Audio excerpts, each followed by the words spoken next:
Hello, everyone, and welcome to this new live recording of Beyond Conversations. You are already a lot of people evidently attracted by our guest today, and also the excitement around the announcement yesterday. When Stephen Wolfram and I spoke a couple of years ago, we realized that we only speak about every 10 years or so, and decided that that frequency is definitely not high enough. And I'm glad that we were able to keep the promise of speaking more frequently instead. But obviously, the new ideas that both Stephen in the meantime has developed and deepened, as well as the announcement of the interface between ChatGPT and Wolfram Alpha, are the wonderful opportunity to have him here today.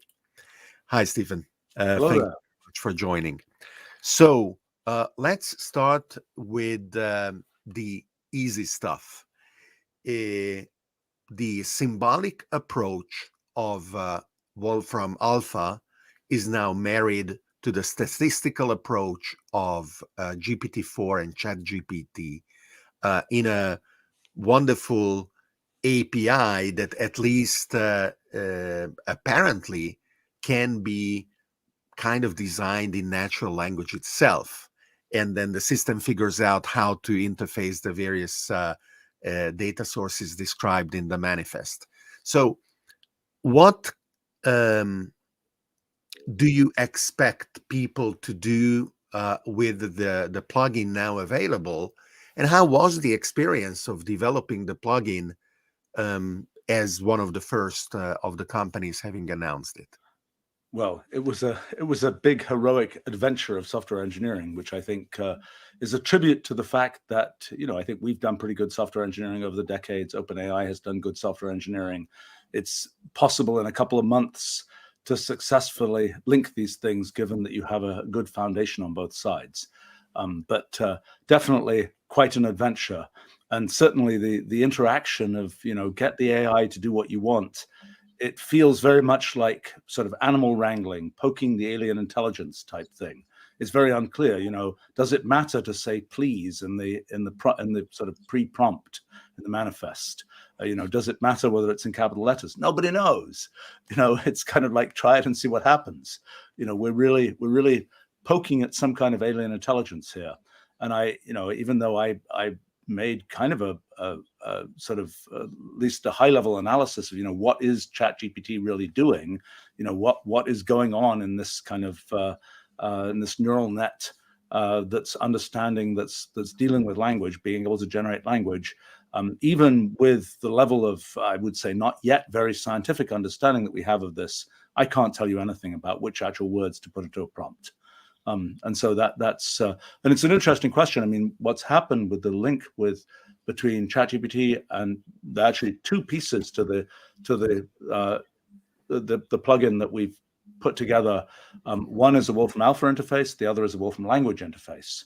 And we had at first we'd assumed that only the Wolfram Alpha interface is going to work at all decently, because the thing we've got in Wolfram Alpha, Wolfram Alpha is sort of the unique example of a system that does broad natural language understanding. What does it mean to do natural language understanding for Wolfram Alpha? It means something very definite.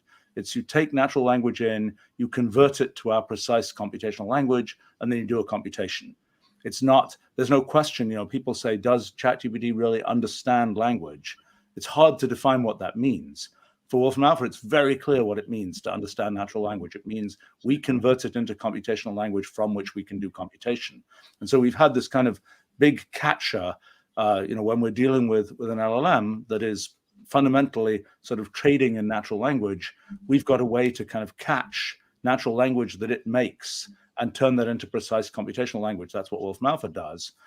The surprise, I suppose, to me has been how comparatively successful the LLM is at generating Wolfram language code.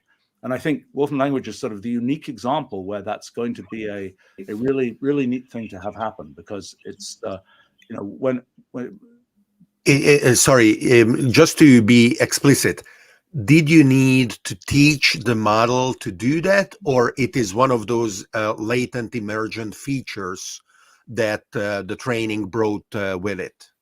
Oh, it's read lots of Wolfram language code, and it's read a lot of kind of combinations of natural language descriptions together with Wolfram language code. So it's something, it's hard to know at this point to what extent it is, maybe all those years that I put into designing Wolfram language well pay off in the fact that an LLM can understand it easily. That's, I think, a not absurd hypothesis. That is, if you're trying to understand a language that is very uniform, is very principled, so to speak, it's a lot easier to pick that up and encode it in a small number of kind of pieces of a neural net, rather than something that's full of exceptions that is more difficult to deduce from training examples and so on. We don't know yet. I mean, that's an interesting question.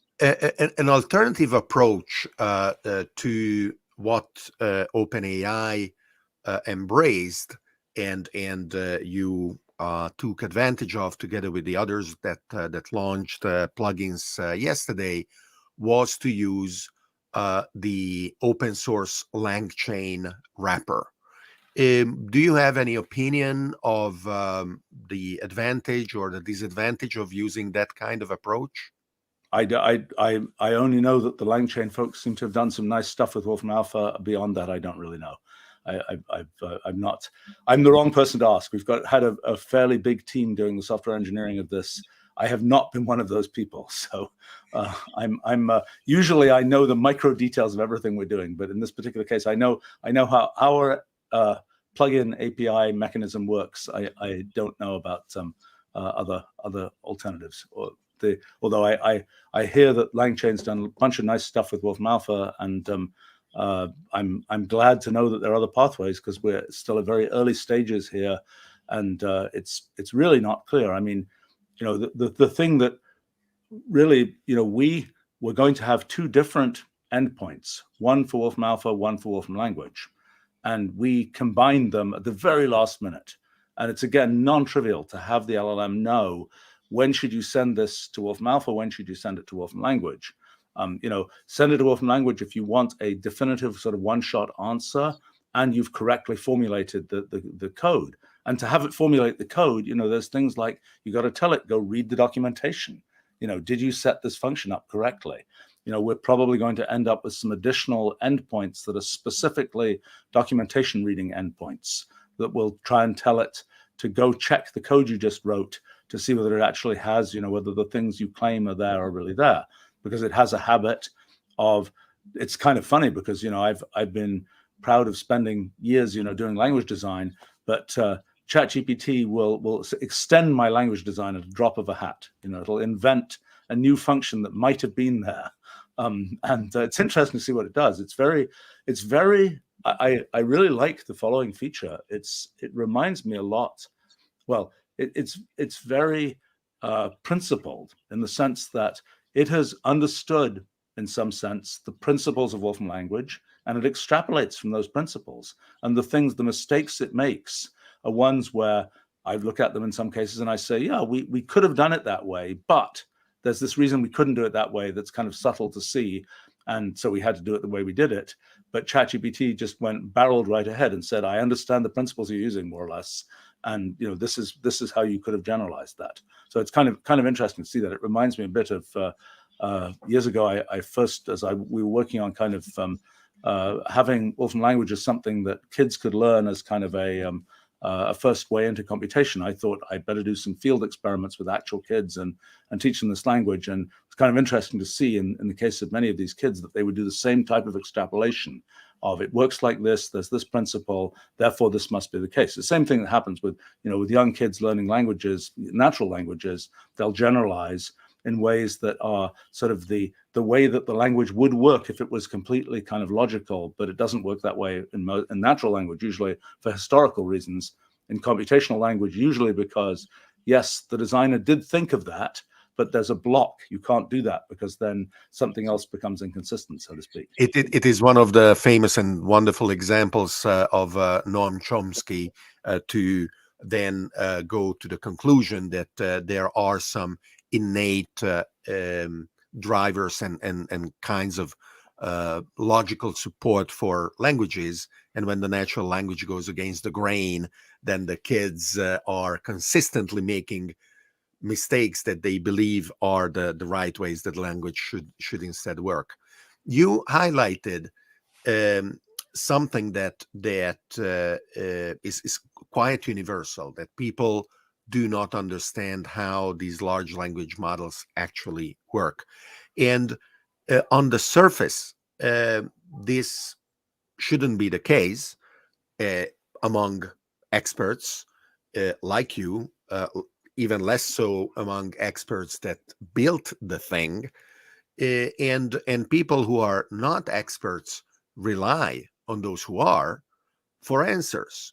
So when this kind of very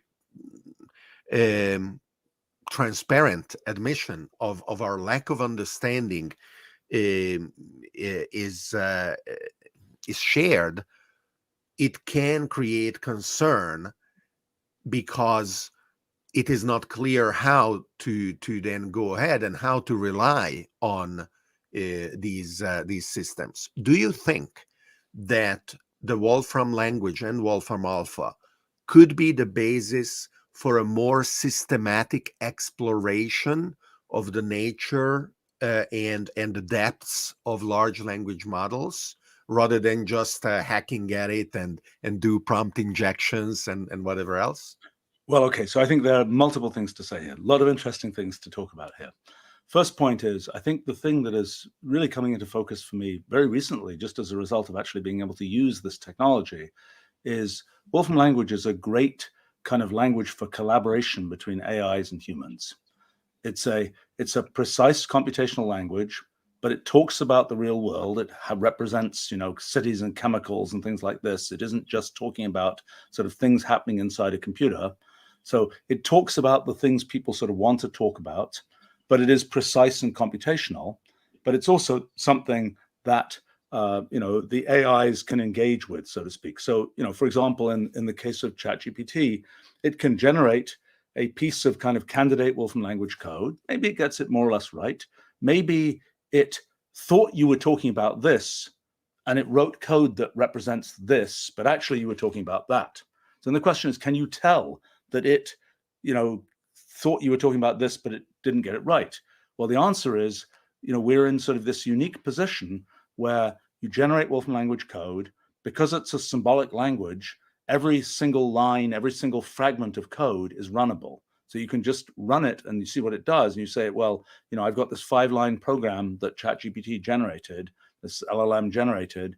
What do those lines do? Okay, you look at these lines. It can even generate automated tests for them. What do these lines do? Oh, I can see line 3. Oh, I wasn't expecting that. It's not really what I wanted. I should change that. Maybe people will change it by giving a natural language sort of command to the LLM, or maybe they'll just edit the code. My guess is that increasingly, as people use it for real, they'll just edit the code, and it will have done a large part of the work in making the initial, 5 lines of code, and it's only 5 lines. It's not, one of the things we've managed to do is, there's not a lot of boilerplate. We've automated out the boilerplate. When you deal with programming languages that are a lower level kind of idea of sort of dealing directly with the sort of what a computer does inside, there's necessarily, if you're dealing with an image, for example, there's necessarily lots of boilerplate associated with kind of connecting that to sort of the low level representation you're going to use and things like this. And that's something that we've spent decades now sort of automating beyond that level. So you can really talk about things in the way that, us humans find useful to talk about them. But I think you raised another very interesting point, which is this question of, can we expect to understand what's going on inside an LLM, inside a computational system in general? I think there are 2 points really to make there. One is sort of welcome to the time of computational irreducibility. I mean, we've had this period of science and engineering where we've gotten to an expectation that science and the things we build in engineering from it can just predict what's going to happen in systems. And that's been, before the 1600s, if you ask people, can you predict this or that thing about how something in nature works, they probably would have said, no, can't do that. And then along came the kind of mathematical methodology of setting up the exact sciences. And we got to this point where, yes, there were big successes in just sort of predicting how things would play out over time. And that's been something which is now very much burnt into our culture about thinking about science and so on, that science is about predicting things, and science, if we do the science well enough, you'll be able to predict anything. Well, it turns out this isn't true. This is what, I kind of discovered in the 1980s when I started studying, kind of trying to generalize beyond mathematical equations as sort of a way to understand the natural world, and started looking at programs and simple rules, and then seeing what are the consequences of those simple rules, and realizing that even though the rules are simple, and even though you completely know what the rules are, working out the consequences of those rules may be sort of irreducibly hard, in the sense that, yes, you can go run the program, you can see it does, this step, this step, this step, and you can, if you want to see what to do after a million steps, well, you can run those million steps. But if you want to say, I'm going to make a prediction, I'm going to make a sort of smart mathematical prediction, this phenomenon of computational irreducibility says you won't be able to do that in general. In general, there's no choice. The computation is working sort of as efficiently as it can. There's no way to jump ahead and just say, and the answer is 42 or whatever, in a way that sort of shortcuts the computation. And that's, if computation is going to be sort of achieve what it can achieve, it necessarily is going to show computational irreducibility. Because if it wasn't showing computational irreducibility, why are you going to the trouble of doing that whole computation? You could just use the thing that is the smarter way to get the answer. So in a sense, it's a great way that we are starting to be able to use computers, that we are doing things where there is computational irreducibility, where we can't readily say, this is what's happening, this is how we can predict what's going to happen. Now, the fact is that neural nets are a pretty simplified version of computation in many ways. They don't really bite into computational irreducibility as much as they might.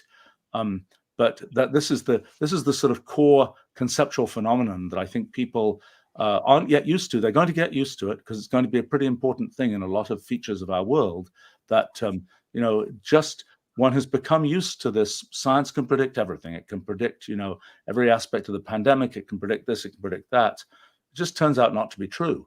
It just turns out that from within science itself, I mean, it's not something that's being imposed from outside science. This is something, as you work through sort of how computational systems work, it's not kind of a thing that somebody's telling you from the outside. It's from within the scientific system. It's telling you there are limitations on what you can say, and that's what's happening here. So that's one point to make, is that there's potentially computational irreducibility, which kind of makes it impossible to say there's a quick answer. Now, having said that, wherever there's computational irreducibility, there's always also pockets of computational reusability. In fact, in my big efforts in fundamental physics in the last few years, the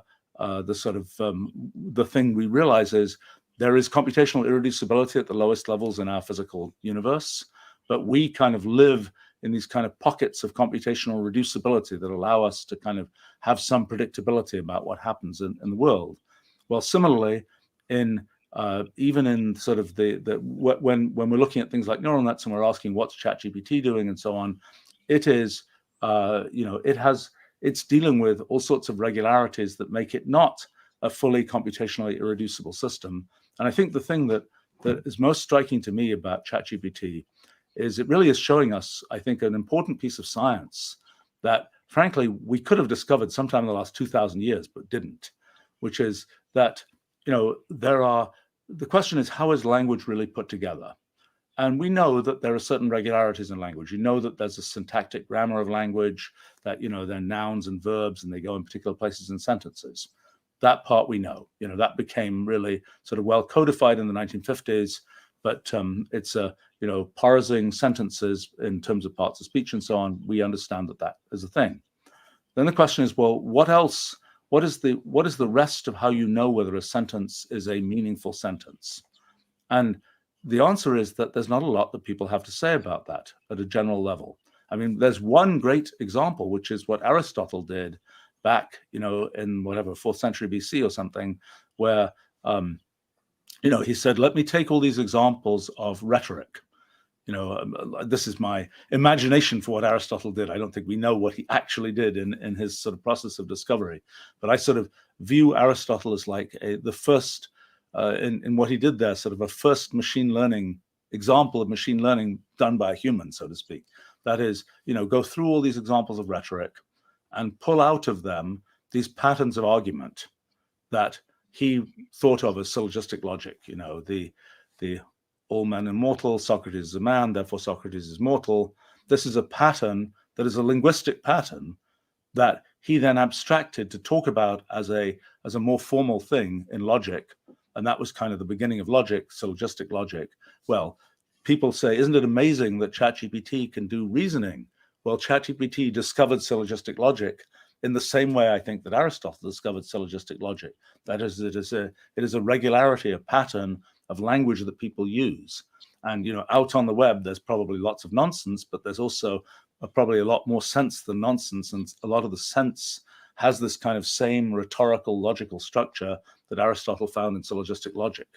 And I think the surprise, I've been long interested in kind of how you take kind of even sort of everyday discussion, everyday language, and how you make it kind of computational, how you make sort of I've often referred to it as a symbolic discourse language, kind of the essence of what one is saying, not in terms of the actual words of a human language, but at some more formal level. And so, I had actually thought until very recently that people had really made significant progress in this in the 1600s. And I thought, insofar as we work on it today, we are following up on something from a few hundred years ago. But then I realized recently that actually they were just parroting what Aristotle had already said. So it's really, we've got a 2,000-year gap here. And, I think what ChatGPT is really, really showing us by its success in putting together meaningful text is that there are more regularities to, there's a sort of formal level of describing meaning, a kind of semantic grammar that we've never really found, and that undoubtedly exists, and one can start to see how it might be put together. But it's kind of waving this big flag saying that exists. And what's interesting about that is, yes, there are aspects of what ChatGPT is doing which are kind of computationally reducible, hard to understand. But there's also a whole bunch of stuff that I think is science-sizable, so to speak, that is, for which we can get a narrative explanation.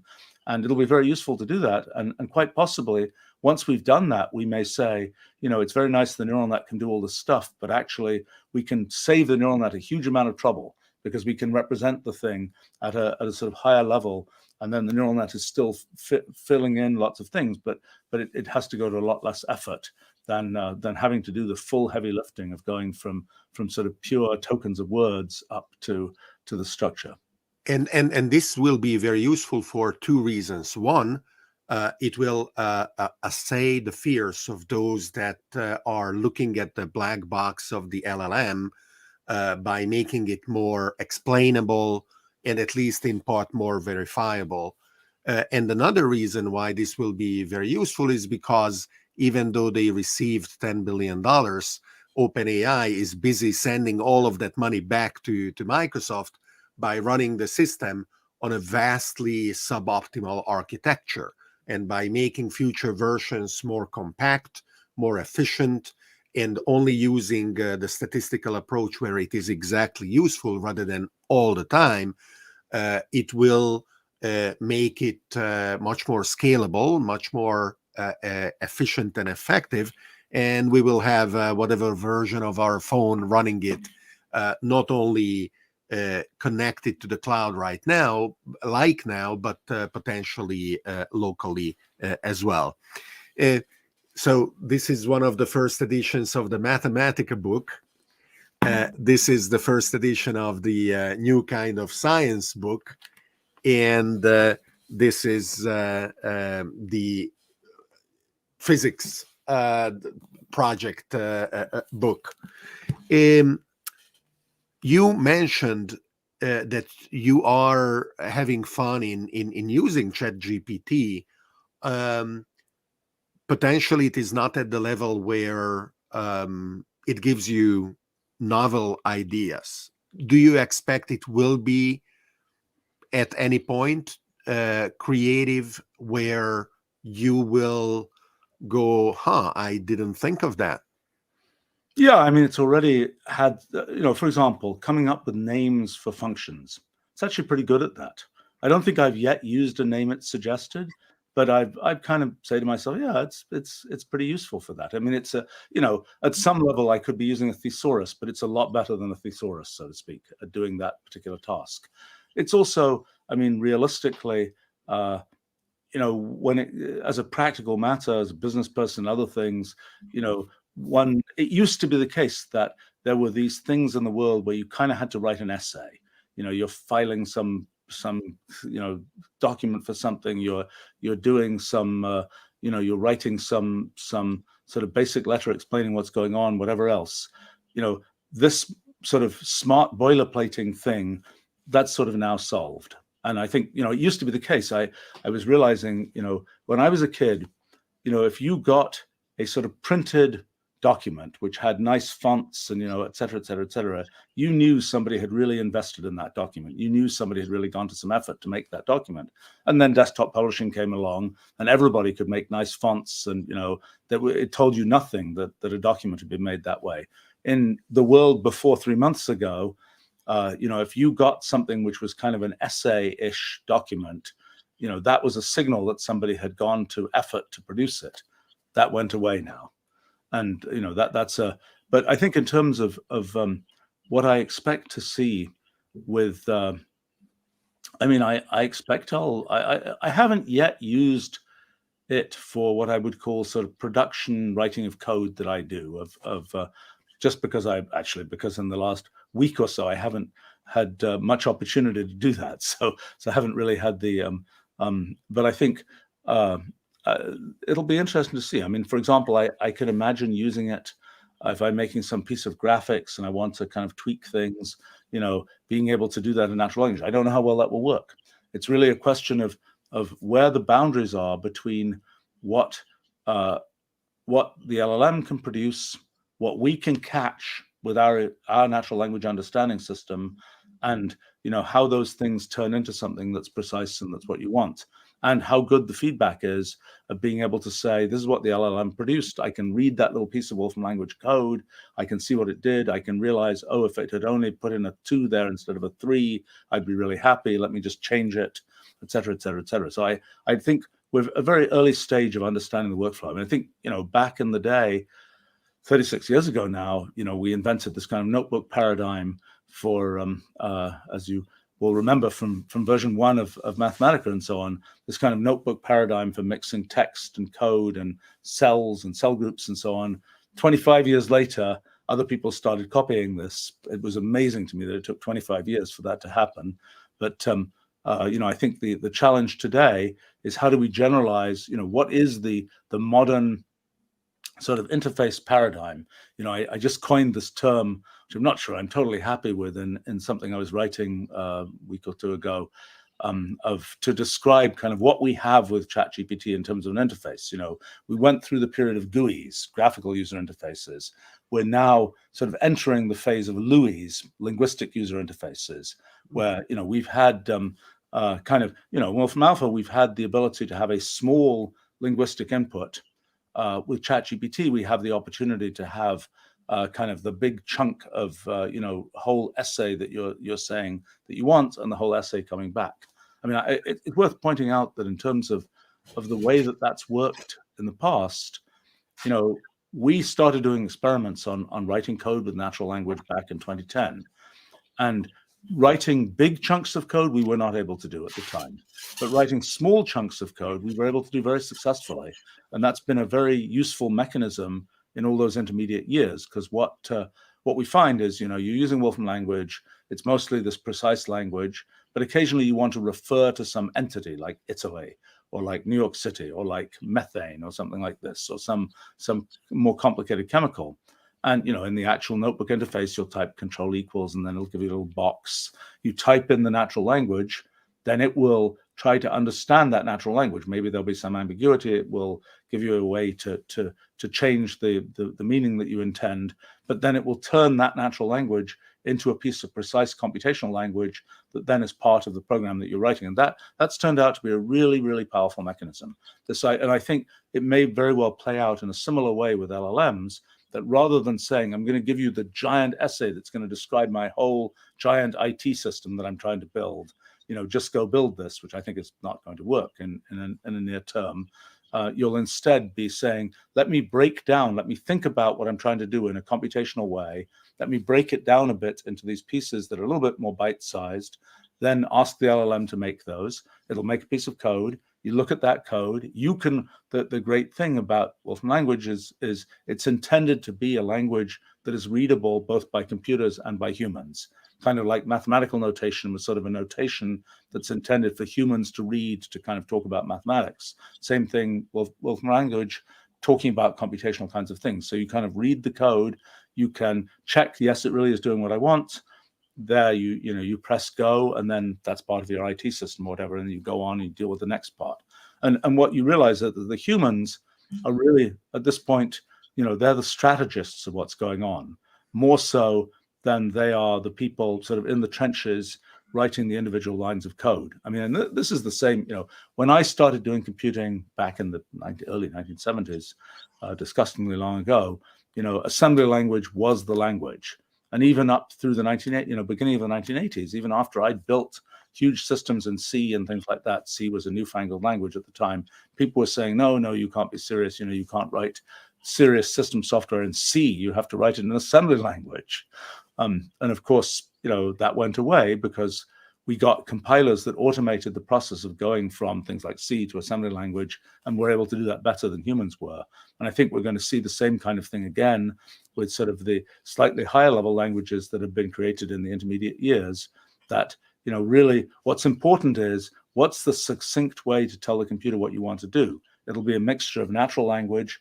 And I think, this computational language that I just spent the last 40 years basically developing turns out to be pretty useful for that.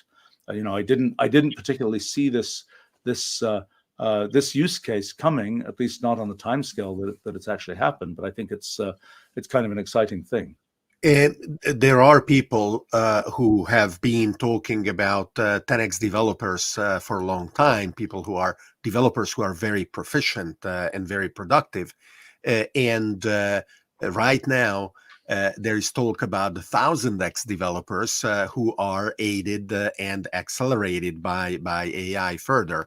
To plug my own book, Something New About AIs, and I realize I still have to send it to you, which I will. Actually, I call these conversational user interfaces. And those reflect not only the natural language component, but the part where you were talking about the smaller chunks. The conversation doesn't last. It's not a monologue of the human, but it is more a back and forth between the human and the AI, which would invite a potential future integration of the notebook interface so that GPT can live alongside that and look over your shoulder, and you can ask it things and it can answer back, a little bit like Copilot X, which has just been announced a few days ago in GitHub. Yeah, well, I'm not ready to do it, but I could show you an interesting demo that we've built. All right. Yeah, right. No, it's a good approach. I think the thing is worth saying is, when I look at people who are fluent Wolfram language programmers, and the things that they can do. And I know from many stories of people saying, I'm at this company and I use Wolfram language, and everybody else is using Java and Python and whatever, and C++ and so on. And they say, what I do seems like magic. It seems like some kind of artifact from the future magic, because I was able to do in 2 hours what took these people, 3 weeks to do or something, or 3 months to do. And, I kind of, it's been a funny thing that, we've the kind of this concept of having a computational language, having this kind of very automated way of talking about the world and so on, is a thing which, again, I've been pursuing for better or worse for about 40 years now.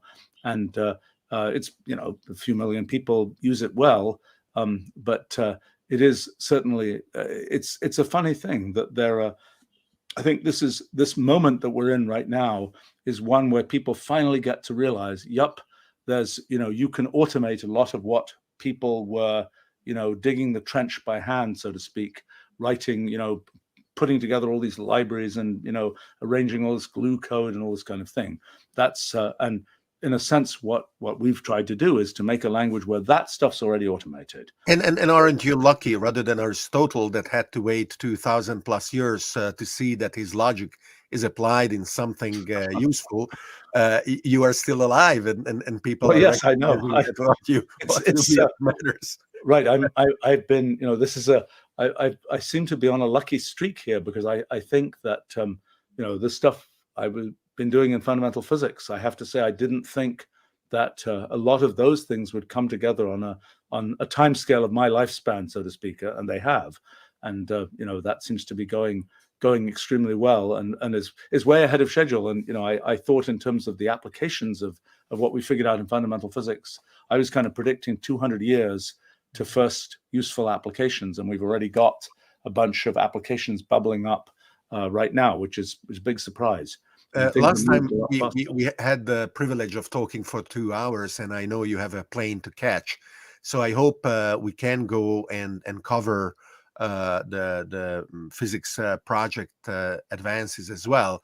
But before we do that, I would like to connect a talk you gave at the H Plus Summit conference I organized in 2010 together with Alex Lightman at Harvard University, and the current fears about AGI emerging and our ability or inability to understand it and control it and align it with a human future. At the time, 13 years ago, you spoke about kind of the light cone of the future and how computational irreducibility stops us from being able to predict what is going to happen. But of course, it's still our desire and our responsibility to maximize human flourishing. And that is where these pockets of scientific reducibility come into play. There are those who dismiss any danger of a misaligned AGI. And there are those at the extreme opposite who say, I believe this is going to end very badly. The only solution we have is to stop going at the current speed or acceleration or jolting change that we are experiencing. If we could make it illegal to own GPUs, that would be the solution. That is not viable.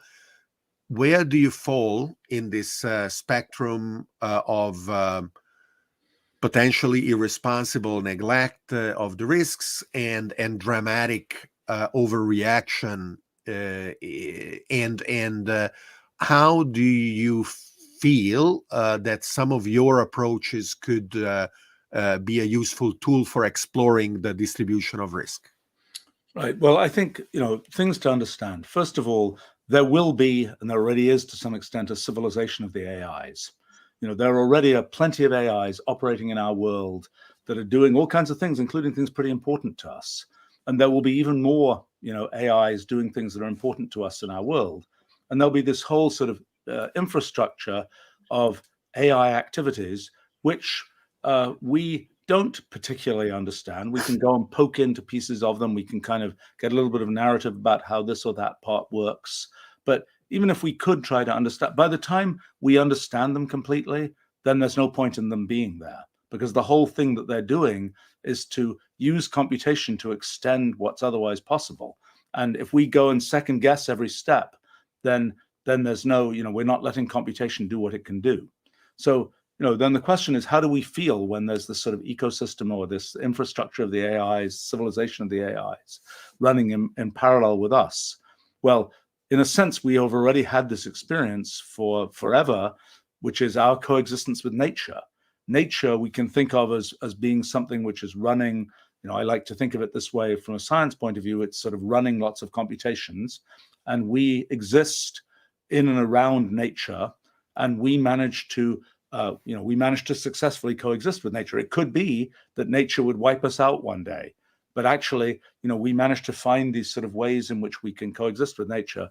I think to some extent that is the situation we'll end up with AIs. Now, sort of, we've had billions of years to evolve to deal with the way that nature is. The AIs are going to come on a bit more quickly, and so we have to kind of have our thinking caps on about how to interact with them. I think that the other question is, okay, so let's say we're trying to define in general, how do we want an AI? What general principles do we want an AI to follow? Well, you say, well, okay, let's set down our constitution for the AI. First question is, what should be in that constitution? And the very obvious thing from sort of the way that humans work, there's not going to be one kind of world constitution of the AIs, or if there is, it'll be incredibly brittle and a really bad idea. There'll be lots of different, just as there are lots of different countries, lots of different groups within and across countries and so on. There'll be lots of different sort of places where one will want to have sort of different AI constitutions, so to speak. I think it's a really interesting question, which far too little work has been done on. What should an AI constitution say? What kinds of principles should it try to follow about, the rights and responsibilities of AIs, all these kinds of things. But then there's another question is, how do you express the AI constitution? And I think here, again, this kind of computational language approach, which we've already started to see in kind of computational contracts that connect to smart contracts on blockchains and things like this. The idea of taking legal code that we write in kind of an approximation of, let's say, English, but it's really legalese because it's English that has to be made a bit more precise. Taking that and turning it into computational language, that's sort of an obvious direction and something that we're starting to be able to do. And I think that's an important thing, because then you can say, here's the, just like back in the past, people would sort of put up, here is the code by which we'll, the whatever it was on a tablet for Hammurabi or whatever it is, here's the code, so to speak, that we want to follow, and people can read it. And I think we'll see something similar with sort of a computational language version of, these are the principles we want the AI to follow. And this is the we can all read this and understand it. And if we're defining, I don't know, some terrible thing about how autonomous weapons are going to work or some such other thing, we can say these are the computational language rules by which this thing is supposed to follow. Now, the next issue is, okay, so you set out those rules and you say, great, we've got these rules, we're really happy with them in 2023, and then 10 years later, the world has changed and those rules no longer quite apply.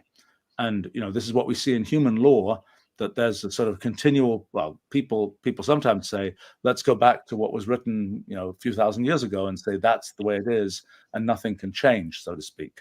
But I think what is more common is to say, well, the world's changed and we've got to patch this code that we defined in the past. We've got to keep on patching it. And in a sense, the thing that is sort of a piece of theoretical science is that's inevitable. This is a computational irreducibility story yet again, that there are always unexpected things that will happen. There are always places where kind of something will happen and you didn't define what should be done in that case, so you've got to put some new patch on in that case. It's kind of rather charmingly reflects all the way back to Gödel's theorem, and Gödel, in a sense, was using the idea, Peano arithmetic as a set of axioms which are supposed to define the integers and arithmetic, and just the integers and nothing but the integers.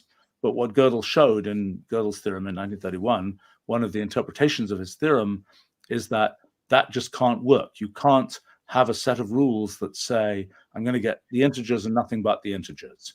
There's always, there's always like a complicated, weird, non-standard case. You have to put a patch, have to add another axiom. You have to keep doing that, and you end up with an infinite number of axioms if you want to sort of say the integers are nothing but the integers. And I think we'll see the same type of thing happening with, we'll have a sort of computational language kind of code that might define things about how AIs should work. We then have the complicated issue of the fact that that won't be sufficient. There'll always be, in a sense, the question of what should the AIs do? There's no perfect answer. There's no sort of theorem. There's no axiomatic theory of ethics axiomatic theories are, you put the axioms in and then things follow from them. There's no kind of theorem that says this is how ethics has to work, and there's no other possibility. Ethics and those kinds of things are a question of what we humans want to have happen. And so the thing one could say is, well, you might say we can make a code for everything we want to have happen. We can define it now. That's not going to work. There's always going to be things that come up where sort of the system has to ask us humans, so, okay, what do you want to do in this case? That's a case that hasn't been covered yet. So I tend to think, I think as a practical matter, one of the things about AI is the extent to which it is or is not centralized, and the extent to which there's kind of, the one LLM of the world type thing versus a whole ecosystem of LLMs. And I think, the way that things are likely to evolve in most countries, at least, is sort of an ecosystem of LLMs and an ecosystem of AIs. And I think that's, it may not be perfect and there may be issues with it, but it's something that I think is not, has a good chance of not being sort of fundamentally unstable.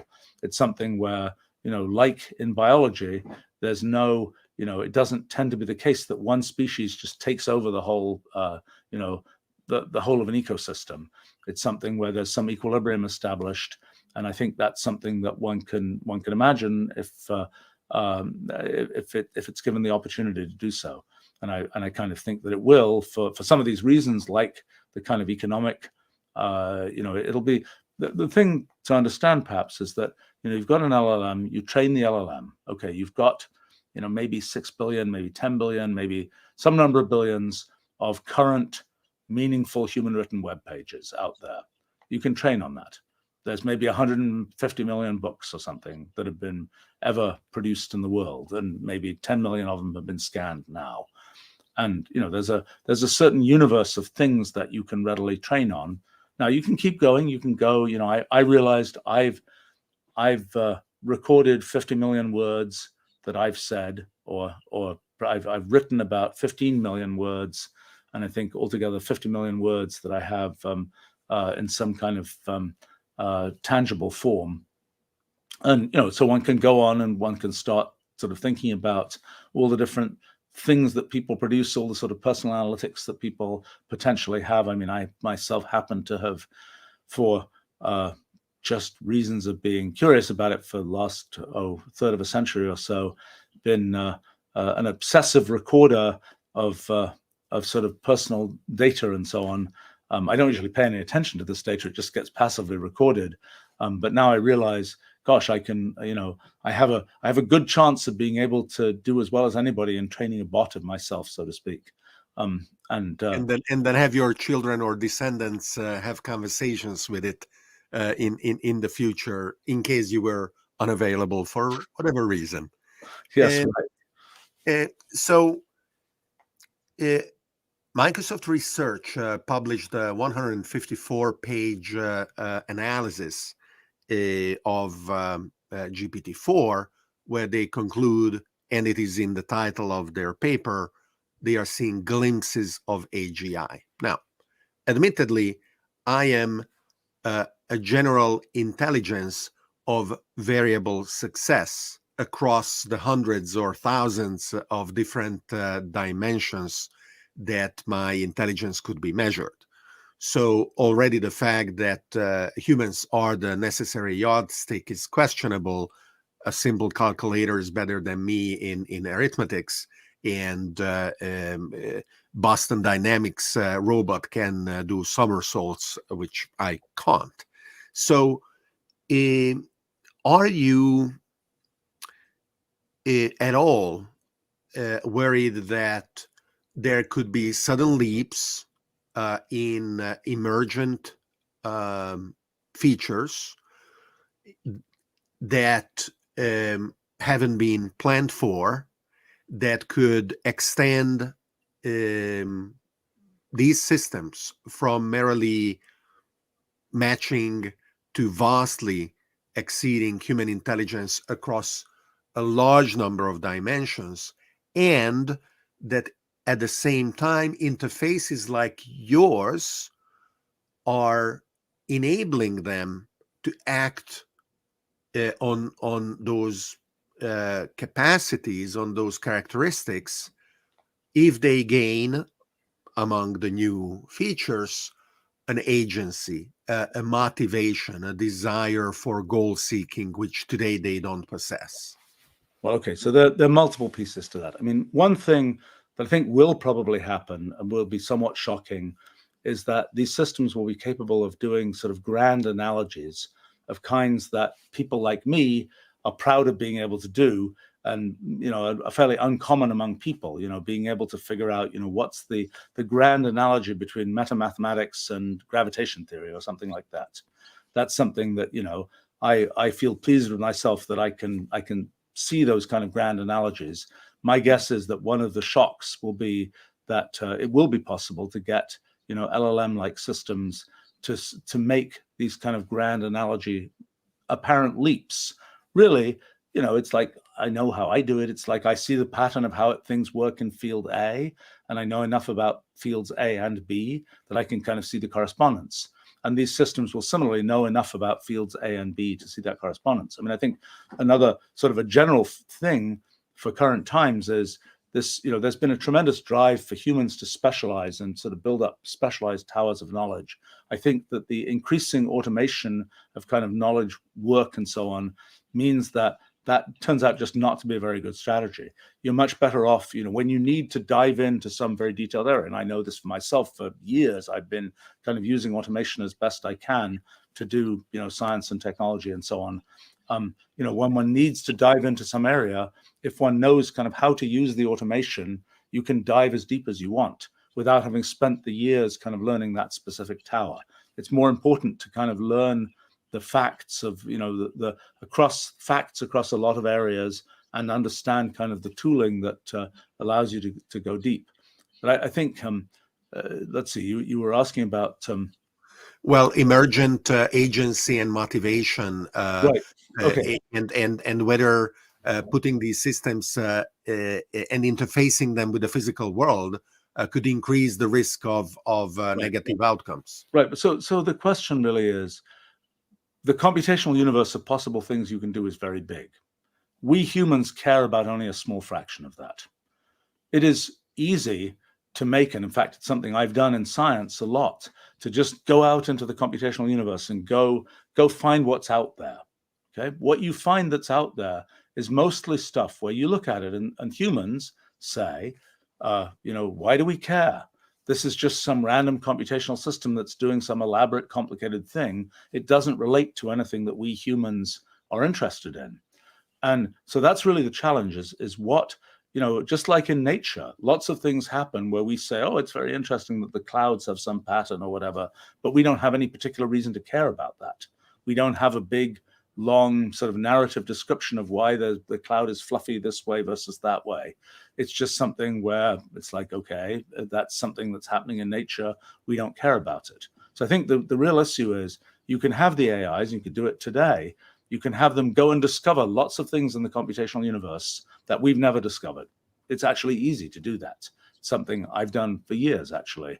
The question is to connect those things that are out in the computational universe with things that we humans care about. Because yes, the AIs can be doing sort of computational somersaults all over the place. And we say, well, that's kind of amusing to watch, but we don't really care. I mean, this is really the question of whether you can, and you talk about kind of motivation structures and so on.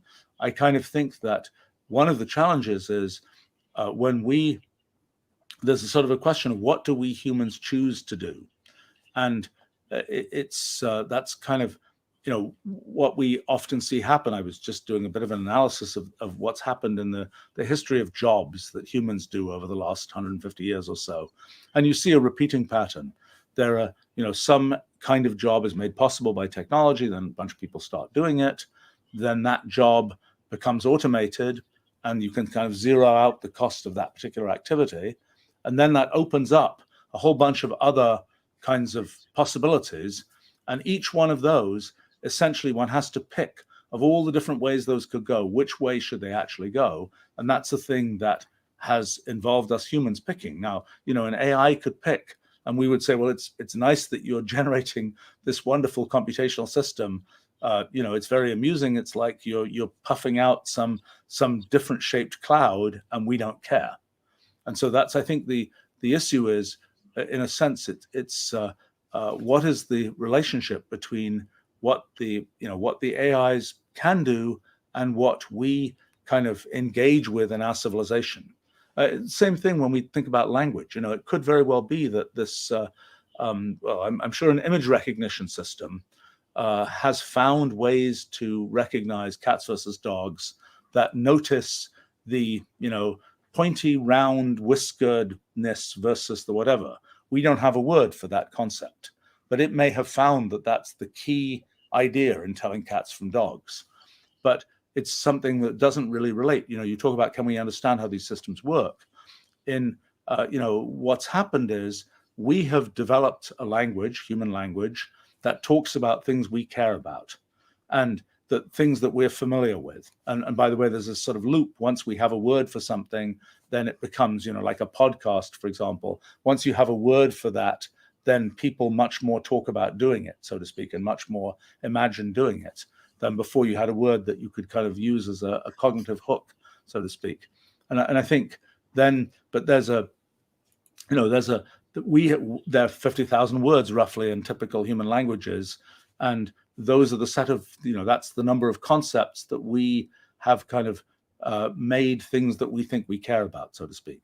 And there's many more that one can imagine, and that sort of are internal to the AIs, and we haven't sort of made contact. It's kind of like this alien civilization that's building up, and we haven't yet kind of made, the things that it cares about are not necessarily the things that we care about. I mean, the same thing has happened through human history. I mean, a lot of the things we do today would be extremely hard to explain to somebody from 1,000 years ago, because kind of the cultural structure has changed. In the beginning was the Word. I am not at all a Bible expert, but when you said that GPT-4 is actually, or ChatGPT is good at naming functions, well, there may be some ancient wisdom lurking in that observation, and the speed with which we are able to recognize novel patterns and label them so that we can communicate about their use and usefulness could increase our adaptability as we try to redesign human society to be compatible with the AI future that is becoming. Yeah. So go ahead. Let's dedicate the last minutes of our conversation today to some highlights you want to give about the physics project. What is going on in the Ruliad? Did you find the best of all universes? Right. Well, I think for me, one of the exciting things is the realization that kind of the core theories of 20th century physics, of which there are three: general relativity, the theory of gravity, quantum mechanics, and statistical mechanics, things like the second law of thermodynamics, law of entropy increase. Those three areas, I have realized, they're all in a sense the same theory, differently labeled, but they're all really the same thing going on. And the thing that's going on is that underneath, in the sort of lowest level operation of the universe, there's lots of computational irreducibility. In the case of molecules in a gas, we see it in a very explicit way. They're just all these molecules bouncing around in the room, and they're bouncing around in complicated ways that we cannot readily trace, where we would have to follow this computation to see what's going to happen. Okay, so there's this sort of underlying computational irreducibility. Then there's us as observers of what's going on. And it turns out that there are the fact that we perceive the things that are going on to follow things like Einstein's equations for general relativity or quantum mechanics or whatever else, that turns out to be, it seems, a consequence of two kind of very coarse aspects of us as humans. One is that we are computationally bounded.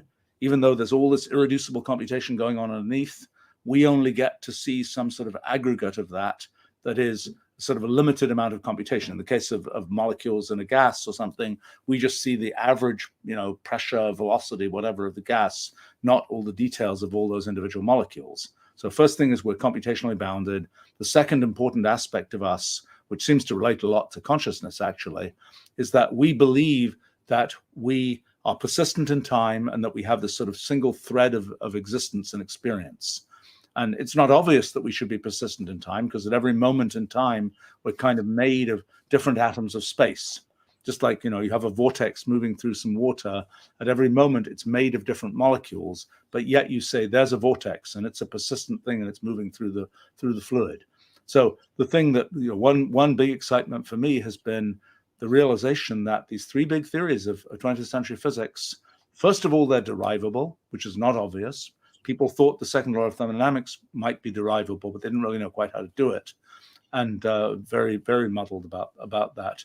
But these other theories, general relativity and quantum mechanics, people just thought that they were kind of wheel-in features of the universe, that the universe happened to be that way.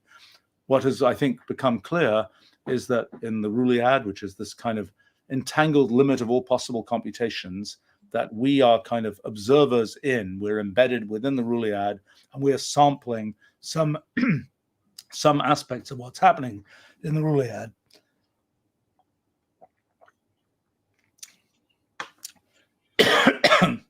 Excuse me.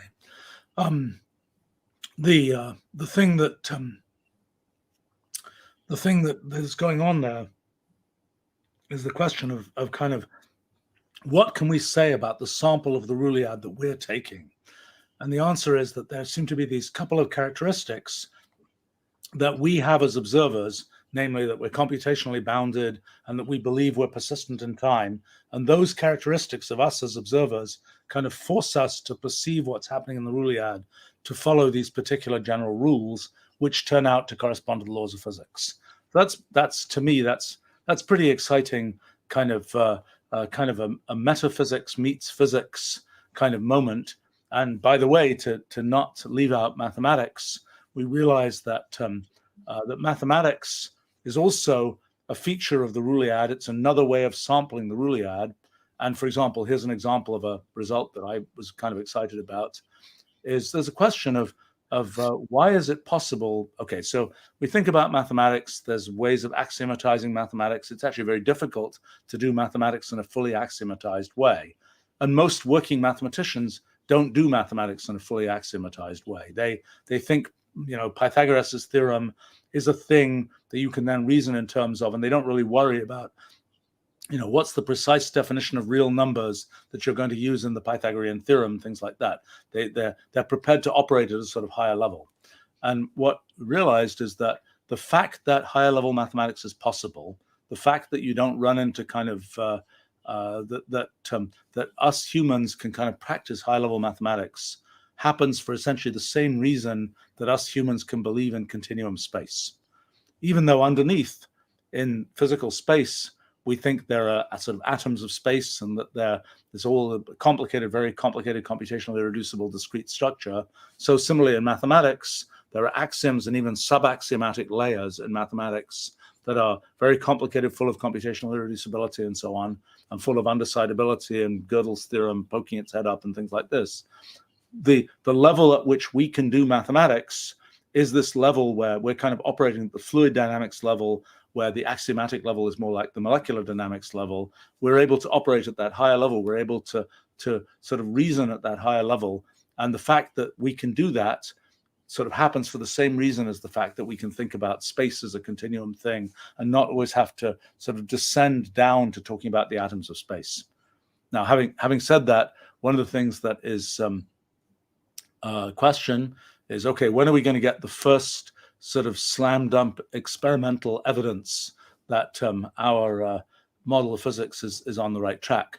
And I think it might happen reasonably soon. I mean, I was thought this will be, a long time away, but things are happening very quickly. And really, here's the thing. if you look back at history of physics, you look back to the 1800s, people were arguing a lot. Is matter discrete or continuous? Are there molecules? Are there not molecules? People, the electromagnetic field, is it continuous? Is it discrete? Well, it turned out around 1900, it started to become very clear that these things are discrete. Molecules exist. The electromagnetic field is made of photons, things like this. And sort of one of the giveaways was Brownian motion, which had been discovered in the 1830s. And people just, oh, that's an amusing phenomenon. We don't really know what it is. And then people, well, Einstein was one of them, sort of pointed out, no, actually, it's individual molecules of water kicking these pollen grains around. We can see the discreteness of matter. So the real challenge, I think, for one of the challenges right now, what is the Brownian motion of space?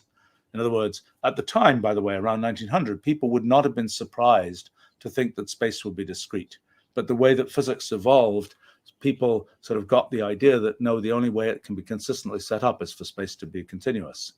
But so one of the things that I'm sort of hoping for in the not too distant future is we'll actually find a phenomenon that is kind of like the Brownian motion of space, and where we'll actually be able to see, we can tell that it's discrete. We already have some nice simulations now on the basis of our models that go up to the level of looking at things like black hole properties and so on. And so, we can probably say that in a critical black hole that's spinning rapidly, it's the, there'll be certain patterns of noise and the gravitational radiation that's produced that would be a sign of kind of the analog of Brownian motion for the structure of space. But that's a hard experiment to do. And really the issue is, and people didn't know this throughout the 1800s, how will we tell that molecules are real? We don't even know how big they are.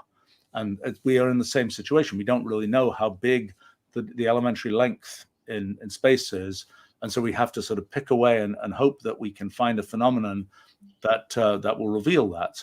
I mean, there are other ones like dimension fluctuations from the early universe. We think the universe started infinite dimensional, gradually kind of cooled down to be three-dimensional. There are probably fluctuations where it's, 3.01 dimensional and things. How will one observe those? I mean, something spectacular could happen. We could find that, we think there's gravitational lensing, which we normally see where we'll see multiple images of a galaxy, for example, imaged around a massive object. Maybe there'll be something where we thought it wasn't an image of anything, but when we assemble the pixels correctly, we'll realize it's some kind of fractal pattern type thing that reveals a 3.001 dimensional lump of space there. So things like that can happen. But I think the thing that is probably sort of at a conceptual level, the biggest thing with our physics project is the realization that we have this kind of paradigm for thinking about systems that we're sort of calling the multi-computational paradigm. It's where it's something that sort of we were tipped off by quantum mechanics, the idea that there are sort of many threads of time going, and that we as observers are knitting together these threads of time, and that there are sort of generic things that can be said about that. And I think there are implications in areas as diverse as, molecular biology, distributed computing, economics, etc., of these kind of ideas.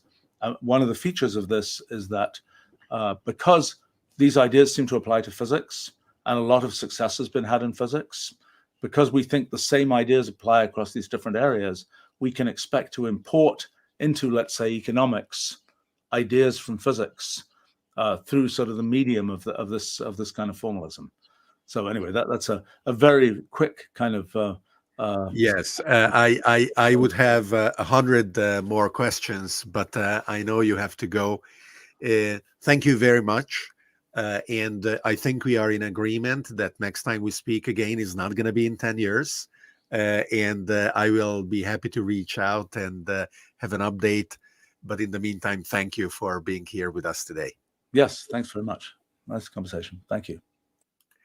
So thanks to Stephen Wolfram for talking to us about the novel interface between ChatGPT and the Wolfram Alpha symbolic computation system, as well as all the other topics that we touched upon today. And I am looking forward to welcome all of you in the next installment of our video series, Beyond the Conversations.